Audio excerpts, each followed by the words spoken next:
Noong hapon ng July 26, 2025, ang tahimik na kapaligiran ng Nakahama Residential Area sa Imari City, Saga Prefecture, Japan ay biglang napasag ng mga desperadong sigaw ng tulong. Isang matandang babae ang biglang lumabas ng bahay, nanginginig at tuguan, humihingi ng saklolo. Ang tanawin ng kanyang katawan na halos balot ng dugo, isang kamay ay nakahawak sa malalim na sugat sa leeg, ay nagdulot ng matinding pagkabigla sa mga residente. Agad silang tumawag sa emergency number 1110. Makalipas lamang ang ilang minuto, ang tahimik ng mga eskinita ng lugar ay napuno ng ugaong ng mga sirena ng pulis at ambulansya.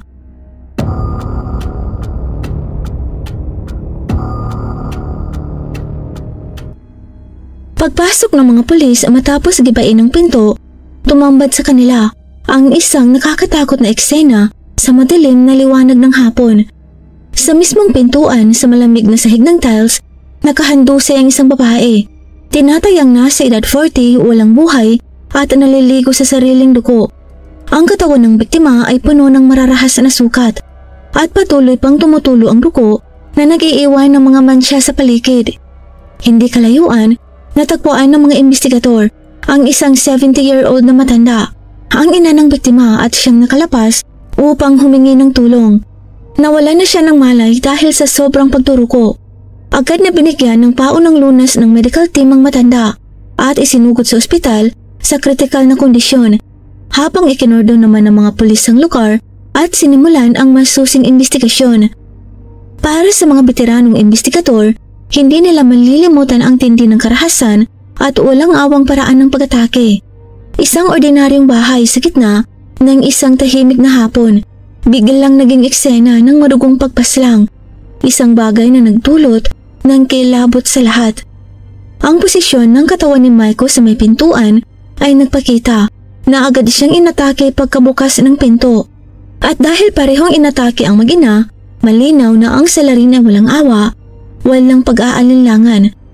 Sa loob ng bahay, kapansin-pansin ang mga bakas ng matinding pag-aagawan, mga gamit na natumba at nagkalat. Posibleng nagkalukhog ng mga gamit ang salarin upang magnakaw, o maaaring ito ay resulta ng pagtatanggol ng biktima laban sa marahas na umaatake. Isang mahalagang detalye rin ang napansin ng forensic expert. Wala sa lugar ang ginamit na armas. Patunay na maingat na pinagplanuhan ng salarin ng lahat at inala niya ang sandata nang siya ay tumakas. Nang makilala ang biktima, unti-unting nabuo ang kabuuan ng kaso. Ang pinaslang ay si Mokomoto Maiko, 40 years old. Walang asawa at anak ng matandang babae na nakaligtas. Si Maiko ay kilala bilang isang mapait at ulirang anak na piniling bumalik sa kanilang bahay sa Imari upang alagaan ang kanyang inang tumatanda na. Sa mga mata ng mga kapitbahay, si Maiko ay isang mabuting babae. Maayos, magalang at laging handang tumulong. Wala siyang kaaway, hindi siya nakikialam sa gulo at hindi kailanman nasangkot sa anumang alitan. Kaya't ang bigla at marahas niyang pagkamatay ay labis na ikinakulat at ikinagalit ng buong komunidad. Bilang propesyon, si Maiko ay guro ng wikang Hapon sa mga dayuhan. Nagbibigay din siya ng serbisyo bilang freelance translator at tumutulong sa maraming immigrants upang makapag-ayos ng pamumuhay sa Japan. Sa pamilya naman, bukod sa kanyang ina, may isa pa siyang nakatatandang kapatid na babae na naninirahan sa ibang rehiyon. Malapit ang relasyon ng magkapatid, kaya't nang marinig ng panganay ang malagim na balita, halos himatayin siya sa pagkapigla at agad umuwi upang asikasuhin ng libing nito. Samantala, ang 70-year-old na ina ni Maiko ang pinakamahalagang saksi sa kaso.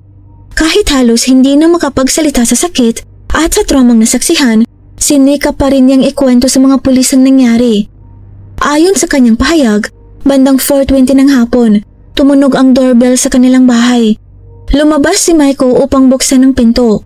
Hindi alam na yun na pala ang simula ng trahedya. Biglang sumukod ang isang lalaking hindi nila kilala, marahas at may dalang kutsilyo.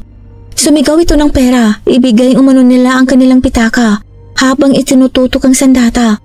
Dahil sa bilis ng pangyayari, hindi na nakaiwas si Maiko at sunod-sunod siyang inatake. Dahil sa instinct ng isang ina, sumukod ang matanda upang ipagtanggol ang anak, ngunit nasugatan din siya sa proseso. Ang munting bahay, na dating kanlungan ng katahimikan at pagmamahalan ay biglang naging eksena ng malagim na trahedya.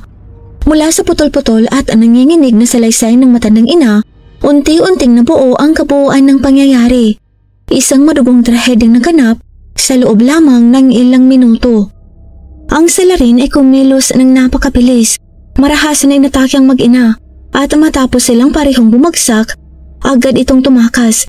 Kinuha nito ang ninakaw na pera at dinala ang kutsilyong ginamit sa krimen na puno pa ng dugo. Ngunit sa gitna ng matinding panganib, nagpakita ng kahanga-hangang lakas ng loob ang matanda. Sa kabila ng matinding sukat, pinilitan niyang tumayo at lumabas ng bahay upang humingi ng tulong. Ang matindi niyang kagustuhang mabuhay at ang tapang na ipinamalas ay hindi lamang nagliligtas sa kanyang buhay, kundi naging susi rin upang mabunyag ang krimeng ito. Ang impormasyong ipinahagi ng matanda sa kabila ng kanyang mahina at nanghihinang kalakayan ay naging napakahalagang pahiwatig. Ayon sa kanya, ang salarin ay isang binatang nasa edad 20. May maliit na pangangatawan, itim ang buhok na may maayos ang gupit sa gilid, suot ang itim na t-shirt, brown na pantalon at may mask ang mukha. Napansin din niya na hindi bihasa sa wikang Hapon ng lalaki, posibleng isang dayuhan. Pinakamahalagang binigyang diin ng ina na hindi niya kilala ang lalaking yun at wala silang anumang koneksyon o nakaraan. Pagdating ng gabi ng July 26, natapos ang autopsy report at lumabas ang nakakakilabot na resulta. Si Maiko ay nagtamo ng maraming malalalim na sugat sa leeg at tiyan. Malinaw na sinadya ng salarin na tamaan ng mga bahagi ng katawan na agad makakamatay. Binawian ng buhay si Maiko dahil sa matinding pagdurugo, halos agad matapos ang pag-atake. Nakapapahala rin ang natuklasang paulit-ulit at tiyak na pananagsak sa mga vital organs, patunay na hindi lang simpleng pagnanakaw ang motibo, kundi isang planado at sinadyang pagpatay. Dahil dito naging napakaseryoso ng kaso, kaya agad na nagmobilisa ang pulisya ng Saga Prefecture ng kanilang pinakamagaling na investigative team, pati na rin ang mga eksperto sa forensic science upang matunto ng salarin sa lalong madaling panahon. Mahigpit na isinara ang lugar ng krimen. Ang forensic team ay maingat na nagsagawa ng scientific evidence, sinuri ang bawat fingerprints, sample ng dugo at bakas ng sapatos sa bahay ng biktima. Ang mga hindi kilalang fingerprints na natagpuan sa mga door handle at iba pang mga bagay ay kaagad na ipinadala sa National Biometric Database para sa pagtutugma. Mahalaga ito dahil ayon sa batas ng Japan, lahat ng dayuhang pumapasok sa bansa ay kailangang magbigay ng fingerprint na itinatala sa National Database System.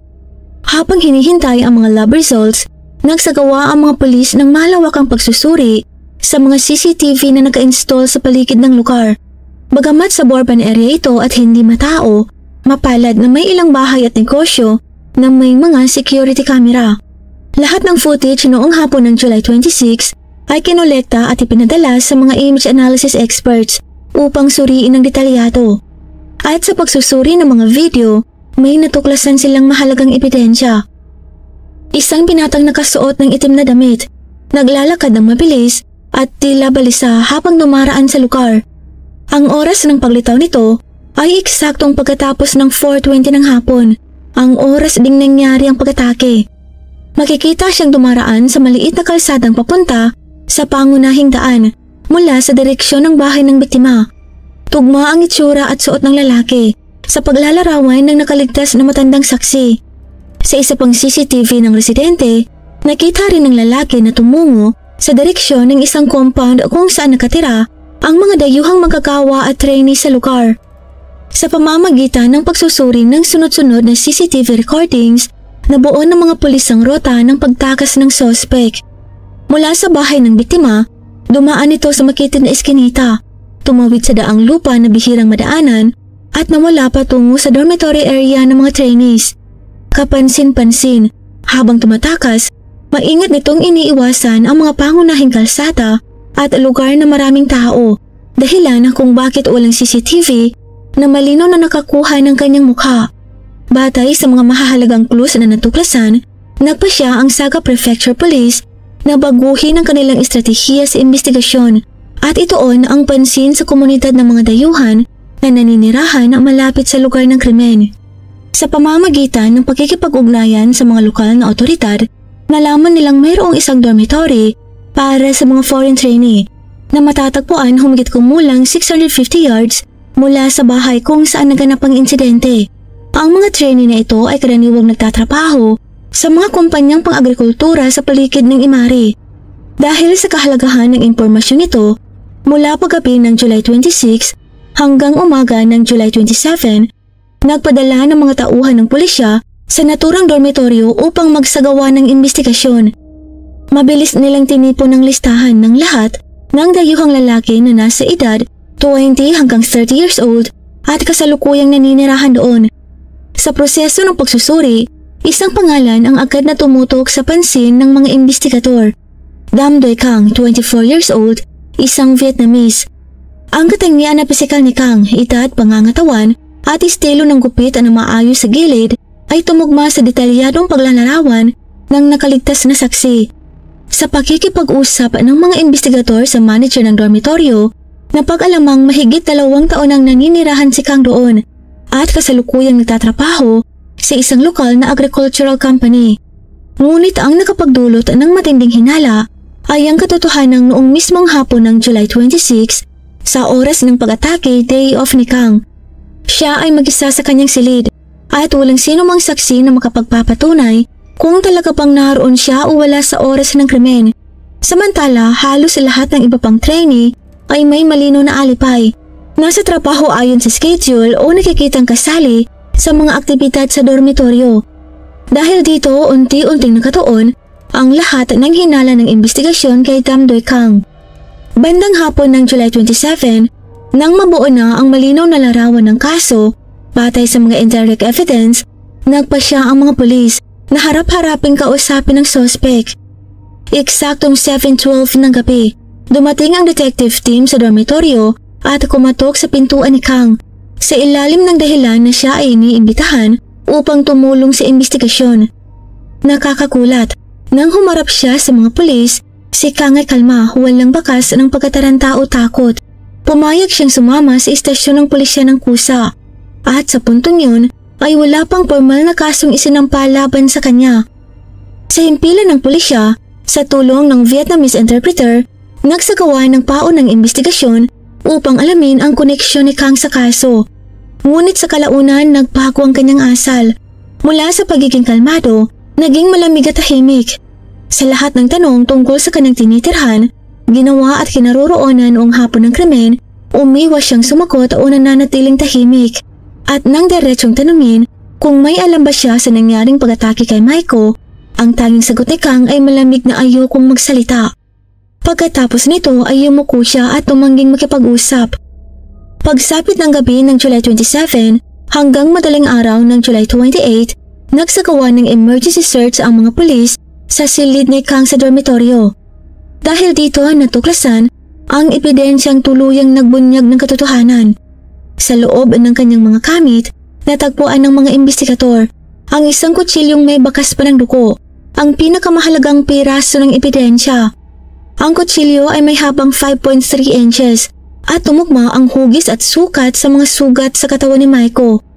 Ayon sa forensic examination, ang dugong nasa talim ng kutsilyo ay tumugma sa dugo ni Maiko, habang ang DNA sa hawakan ng kutsilyo ay tugma naman sa DNA ni Kang. Hindi lang yun, ang mga bakas ng sapatos sa crime scene ay parehong-pareho sa sapatos ni Kang. At nang suriin ang itim na damit na karaniwang suot ni Kang, kahit ito ay malinis, nakakita pa rin ng mga eksperto ng mga manipis na bakas ng dugong natuyo sa hibla ng tela. Kasabay nito, ang resulta ng fingerprint analysis ay 100% natugma sa mga fingerprint na nakuha sa bahay ng biktima. Sa loob ng pitaka ni Kang, natagpuan din ng mga pulis ang humigit kumulang $80, kung saan $73 ay eksaktong tumutugma sa halagang nawala sa pamilya ni Maiko matapos ang krimen. Bandang 12:15 ng madaling araw ng July 28, sa pagkakumpleto ng lahat ng ebidensya, opisyal ng inisyo ng Saga Prefecture Police ang arrest warrant labang kay Dam Doy Kang sa mga kasong pagpatay at pagnanakaw na may karahasan. Ang pinakamagandang bahagi, sa loob lamang ng mas mababa pa sa 36 na oras mula nang mangyari ang karumalduman na krimen, Natukoy, natunton at naaresto ng mga otoridad ang sospek sa mismong lugar na kanyang tinitirhan. Batay sa mabilis at epektibong pagresolba ng kasong ito, nag-iwan ito ng malalim na impresyon hindi lamang sa mga eksperto, kundi pati na rin sa buong mamamayan ng bansa na nakaramdam ng kumpiyansa at paggalang sa kakayahan ng mga otoridad sa pagpapatupad ng batas. Upang opisyal na ihayag ang resulta ng investigasyon, isang press conference ang ginanap noong umaga ng July 28 kung saan dumalo ang mga mataas na kinatawan ng Saga Police Department. Sa opisyal na pahayag ay sinabi ng tagapagsalita na arestado na nila ang isang 24 years old na lalaking citizen ng Vietnam na kasalukuyang kalahok sa isang trainee program at naninirahan malapit sa lugar ng krimen. Ang nasabing individual ay pinaghihinalaang gumawa ng mga ilegal na gawain, kabilang ang pagpatay, pagnanakaw ng ari-arian at ilegal na pagpasok sa tirahan ng iba. Si Dam Doy Cang, isang 24 years old na Vietnamese, ay pumunta sa Japan sa ilalim ng technical training program, isa sa mga karaniwang paraan ng mga kabataang Vietnamese upang makahanap ng trabaho sa ibang bansa. Nanirahan siya sa lungsod ng Imari ng halos 2 taon at kalahati bilang bahagi ng isang 3 taong Limited Labor Corporation program sa pagitan ng Japan at Vietnam. Sa Imari, nagtatrabaho si Cang sa isang kumpanyang pang-agrikultura sa isang medium-scale vegetable farm sa labas ng lungsod. Ang kanyang mga gawain ay nakasentro, pag-aani at pagsasaayos ng mga gulay sa mga modernong greenhouse. Ayon sa mga tagapamahala, si Cang ay isang mabuting manggagawa, responsable, masipag at bihirang magdulot ng problema. Gayunpaman, kilala rin siya bilang isang tahimik at misteryosong tao sa pakikisalamuha. Tumatanggap siya ng sahod na nasa pagitan ng $870 hanggang $1,000 bawat buwan, sapat para sa mga pangunahing gastusin at kaunting ipapadala sa pamilya, ngunit hindi maituturing na marangya. Kasama ng naninirahan sa isang dormitoryo ang 6 hanggang 7 iba pang trainees mula rin sa Vietnam. Ilang daang metro lamang ang layo mula sa kanilang pinagtatrabahuan. Ang kapansin-pansing bahagi rito, ang nasabing dormitoryo ay nasa humigit kumulang 650 yards lamang ang layo mula sa bahay ng biktimang si Maiko.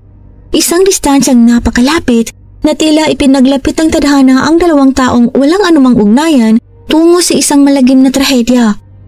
Si Cang ay nagmula sa pamilyang karaniwang manggagawa sa Vietnam. Tulad ng marami, pinangarap niyang magkaroon ng mas magandang kinabukasan sa pamamagitan ng pagtatrabaho sa Japan. Ngunit upang makapasok sa programang yun, kinailangan niyang magbayad ng malaking placement o brokerage fee na umaabot hanggang $10,000, isang mabigat na halaga para sa karaniwang mamamayan. Kadalasan, ang mga trainee tulad niya ay nagsisimula ng kanilang buhay sa Japan na paon sa utang, kaya napipilitang magtrabaho ng husto upang mabayaran ito sa unang 1 o 2 taon. Pagdating sa personalidad, inilalarawan si Cang bilang introverted at mahilig mag-isa. Hindi siya palakainom, bihira sa mga pagtitipon at madalas lang nakatambay sa kanyang kwarto. Nagso-social media gamit ang cellphone. Ayon sa kanyang mga kasamahan, bihira siyang magbahagi ng personal na bagay, kaya halos wala siyang malapit na kaibigan. Walang anumang personal na relasyon si Cang kay Maiko. Pinatunayan ng investigasyon na hindi siya kailanman naging estudyante ng klase ni Maiko sa wikang Hapon, ni wala silang anumang koneksyon. Isa lamang siyang taong nakatira malapit sa bahay ng biktima, na pinili ang bahay bilang target ng kanyang krimen. Dahil dito, hindi ito maituturing na krimeng may kinalaman sa paghihiganti o personal na alitan. Ito ay bunga lamang ng kasakiman at desperasyon na nagtulak sa isang tao sa maling landas. Ayon sa mga investigador, ang pinakamalino na motibo ay pagnanakaw ng pera at ari-arian. Ngunit ayon sa mga eksperto sa psikolohiya ng krimen, maaaring mas malalim pa rito ang ugat, gaya ng matinding stress, kalungkutan o mga problemang psikolohikal na bunga ng mahirap na buhay na malayo sa pamilya. Sa paglipas ng panahon, posibleng ito naipon at nagdulot ng pagkawala ng kontrol sa sarili ni Cang. Hanggang July 28, 2025, nananatili pang nasa investigasyon ng kaso at wala pang paglilitis. Ngunit dahil sa dami ng ebidensyang napatunayan laban sa kanya, malamang ay sasampahan siya ng mabigat na kaso tulad ng murder, robbery at illegal entry. Sa ilalim ng batas ng Japan, ang pagtapos ng tao na may kasamang pagnanakaw ay kabilang sa pinakamabigat na krimen na maaaring humantong sa parusang kamatayan o habang buhay na pagkakabilanggo. Tinatayang ihahabla si Kang sa pinakamataas na antas ng parusa dahil sa kalupitan ng krimen at walang awang pagpatay sa biktima para lamang sa mababang dahilan. Bagaman patuloy siyang nananahimik at itinatanggi ang mga paratang, malinaw na ang lahat ng pisikal na ebidensya at testimonya ay laban sa kanya. Matapos siyang maaresto, dinala siya sa Imari Detention Center upang isailalim sa investigasyon. Sa buong panahon ng kanyang pagkakakulong, nananatili siyang tahimik, matigas at tumatangging magsalita tungkol sa kaso. Kahit na paulit-ulit at matyagang iniimbestigahan si Kang ng mga veteranong investigador na may mahabang karanasan at sinamahan pa ng mga profesional na tagapagsalin upang matiyak ang maayos na komunikasyon, iisa lamang ang malamig at mechanical na sagot na paulit-ulit inang binibigkas. Wala akong masasabi. Ngunit sa kabila ng kanyang katahimikan, hindi na nito kayang itago ang katotohanan dahil ang lahat ng pisikal at siyentipikong ebidensya mismo ang nagsalita para sa kanya. Ang kadena ng ebidensya, kabilang ang kutsilyong may bakas pa ng dugo ng biktima, ang mga fingerprints na natagpuan sa crime scene, ang tumugmang DNA analysis, at ang testimonya ng inang nakaligtas ay bumuo ng buo at hindi mapapasinungalingang larawan ng pagkakakilanlan ng salarin. Ang kriminal na planong akala ni Kang ay matatag at perpektong nais sa katuparan ay unti-unting nabasag ng mga eksperto, detalyeng isa-isa hanggang sa tuluyang mabunyag sa liwanag ng katarungan at batas at mawalan ng saysay ang lahat ng kanyang pagtatako. Kung susuriin sa mas malawak na pananaw, si Kang ay isa lamang sa libu-libong kabataang Vietnamese tanga ng pangarap ng mas magandang buhay sa Japan. Ngunit sa halip ay hinarap ang mapait na katotohanan ng hirap at pagsupok. Ang mga suliraning ito ay hindi lang tungkol sa mabigat na trabaho na mababa ang sahod, kundi pati na rin sa mataas na gastusin sa pamumuhay, balakid sa wika at kultura, at pakiramdam ng diskriminasyon at pag-iisa sa isang banyagang lupain. Mga aspetong madalas hindi nabibigyang pansin, ngunit kayang magtulak sa isang tao sa mental na pagkakabalaho na kalaunan ay humahantong sa madilim na mga desisyon kung walang sapat na suporta o pag-aaruga. Siyempre, dapat ding bigyang diin na libo-libo pang ibang migranteng manggagawa, kahit mas mahirap pa ang pinagdadaanan, ay patuloy na nagsisikap, nagsisipag at namumuhay ng marangal. Si Kang lamang ang naligaw ng landas at pinili ang pinakamaling daan. Gayunpaman, ang pag-unawa sa mga kalagayan at pressure na kanyang dinanas ay makatutulong upang maipaliwanag kung paano ang isang manyagang kabataan na walang record ng krimen ay biglang nagbago at nawala ang kanyang pagkatao sa ganoong kalupitan. Dahil dito, ang kasong ito ay hindi lamang trahedya para sa pamilya ng biktima, kundi isang trahedya rin sa buhay ni Kang mismo, isang dating migranteng manggagawa na nauwi sa pagiging notoryosong kriminal sa banyagang lupain. Samantala, nang suriin ng mga pulis ang bahay ng biktimang si Maiko, lalong napatunayan na wala itong alitan o koneksyon sa sino man na posibleng magdulot ng ganitong kaso. Ang biktima at ang salarin ay hindi kailanman magkakilala. Si Maiko ay isang inosenteng babae na pinili lamang ng isang estrangherong kriminal sa isang bugso ng marahas na kabaliwan. Ang katotohanan ito ay lalong nagpadagdag ng sakit sa kaso dahil ipinapakita nitong maaaring mangyari ito sa kahit sino nang walang dahilan kundi ang malupit na kapalaran. Hanggang ngayon hindi pa rin nagpapakita ng pagsisisi o paghihingi ng tawad si Kang. Patuloy ding iniimbestigahan ng mga pulis ang kanyang cellphone at computer data upang alamin kung may pinagdadaanan siyang psychological na pressure o anumang insidente bago ang krimen.